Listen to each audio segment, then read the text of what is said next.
और एक और बड़ी खबर, आज भारत पहुंचेगा मुंबई हमले का मास्टरमाइंड तैमूर राणा। तैमूर राणा को अमेरिका से लेकर दिल्ली पहुंचेगी एनआईए की टीम। दिल्ली में एनआईए मुख्यालय की चाक चौबंद सुरक्षा कर दी गई है। पूछताछ के बाद कोर्ट में तैमूर राणा को पेश करेगी एनआईए।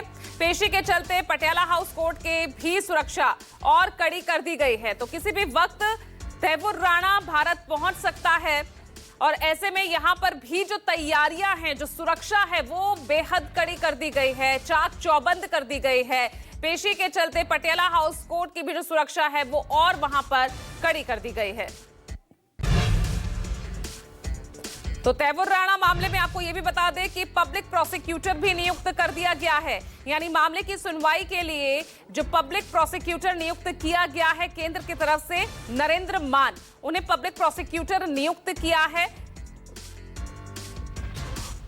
तो लगातार यहां पर तैमूर राणा के खिलाफ किस तरह से आगे कार्रवाई चलेगी उसको लेकर पूरी तरह से इंतजाम कर लिए गए हैं। सुनवाई के लिए पब्लिक प्रोसिक्यूटर को नियुक्त कर दिया गया है। तो तैमूर राणा, जिसके लिए करीब 17 सालों तक ये लंबी लड़ाई लड़ी गई है और भारत को ये कूटनीतिक सफलता इस मामले में अब जाकर मिली है और किसी भी वक्त तैमूर राणा भारत आ सकता है। और मेरे साथ मेरे सहयोगी प्रशांत देव एनआईए मुख्यालय से जुड़ रहे हैं, जहां पर बेहद सुरक्षा इस वक्त कड़ी कर दी गई है। प्रशांत, क्या जानकारी मिल रही है, कब तक तैमूर राणा भारत आ सकता है?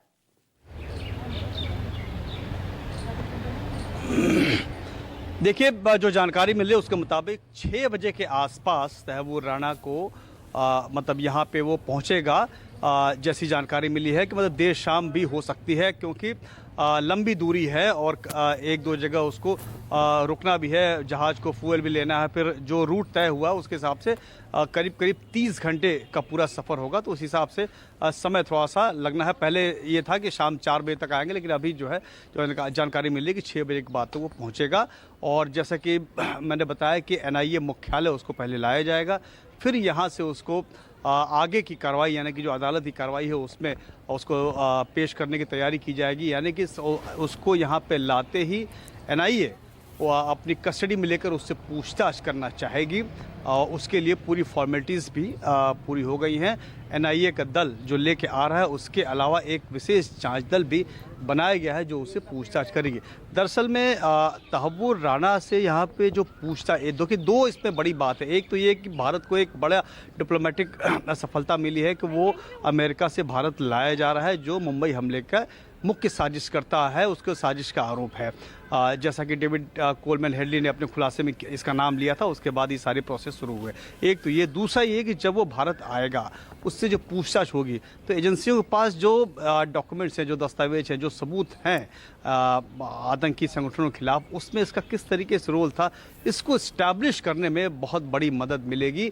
और जब ये इस्टेब्लिश होगा, वो सबूत इकट्ठे होंगे, ये जब सब कुछ तय हो जाएगा कि किस तरीके से पाकिस्तान की आईएसआई, लश्कर तैयबा, इन सब का आपस में गठजोड़ था और जिसमें कि मुंबई हमले को अंजाम दिया गया, फिर जो एक डोजियर तैयार होगा वो भारत के लिए बेहद महत्वपूर्ण होगा।